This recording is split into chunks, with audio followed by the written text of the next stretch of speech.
ఆకుకూరల్లో మహారాణి గోంగూర అయితే, కూరగాయల్లో మహారాజు వంకాయ కదండీ!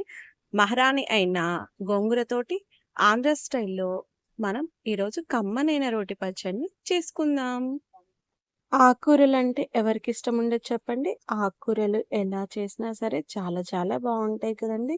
ఆకుకూరల్లో మహారాణి అయిన గోంగూరతోటి ఈరోజు రోటి పచ్చడిని చేసి చూపిస్తున్నానండి. అది ఆంధ్ర స్టైల్‌లో.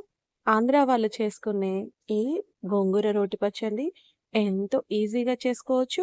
అంతే కమ్మగా ఉంటుందండి.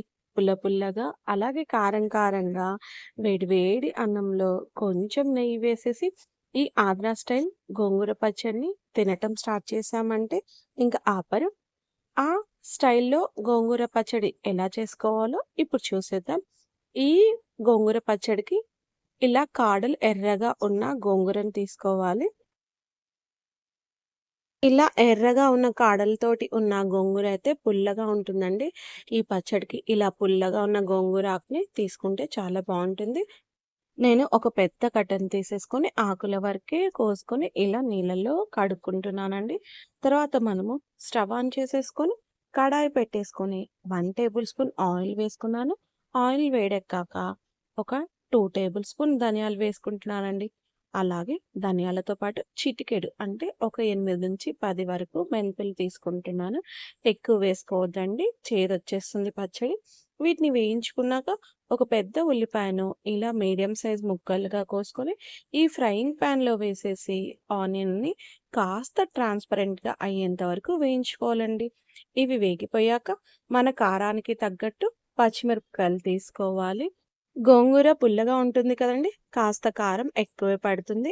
మన కారానికి తగ్గట్టు పచ్చిమిరపకాయలను వేసుకొని, పచ్చిమిరపకాయలు ఇలా వేగిపోయాక ఒక 4-5 రెబ్బలు పొట్టు తీసుకున్న వెల్లుల్లిని కూడా వేసుకొని, వాటిని ఫ్రై చేసుకోవాలండి. మనం తీసుకున్న ఉల్లి ముక్కలు, అలాగే పచ్చిమిర్చి ముక్కలు ఇలా బాగా ఫ్రై అయిపోయాక, మనం ముందుగానే ఒలిచిపెట్టుకొని, కడిగి పెట్టుకున్న గోంగూర ఉంది కదండీ! ఆ గోంగూర మొత్తాన్ని నీళ్ళన్నీ ఒంపేసి, ఈ పెన్నంలో వేసేసి, మూత పెట్టేసి 2-3 నిమిషాలు మగ్గించుకోవాలండి. మధ్య మధ్యలలో మూత తీసేసి, అటు ఇటు కలుపుతూ ఉండాలి.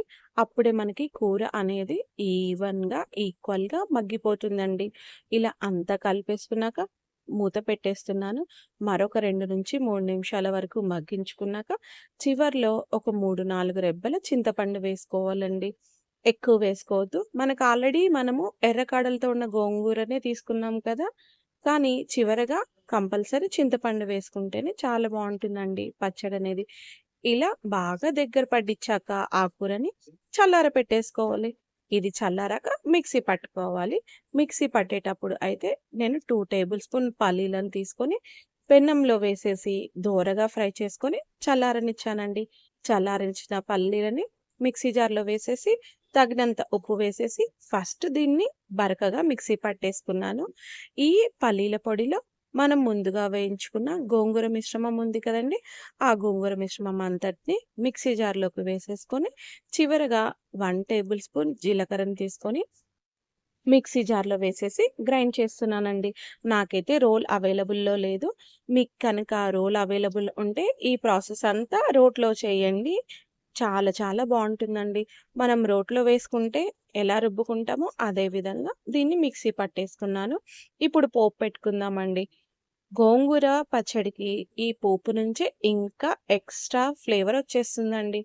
దీనికోసం పోపు కోసం ఫ్రైయింగ్ పాన్ పెట్టేసుకొని 1 టేబుల్ స్పూన్ ఆయిల్ వేసుకొని, జీలకర్ర, ఆవాలు, అలాగే కరివేపాకు, ఒక చిన్న ఉల్లిపాయని ఇలా ముక్కలుగా కట్ చేశాను.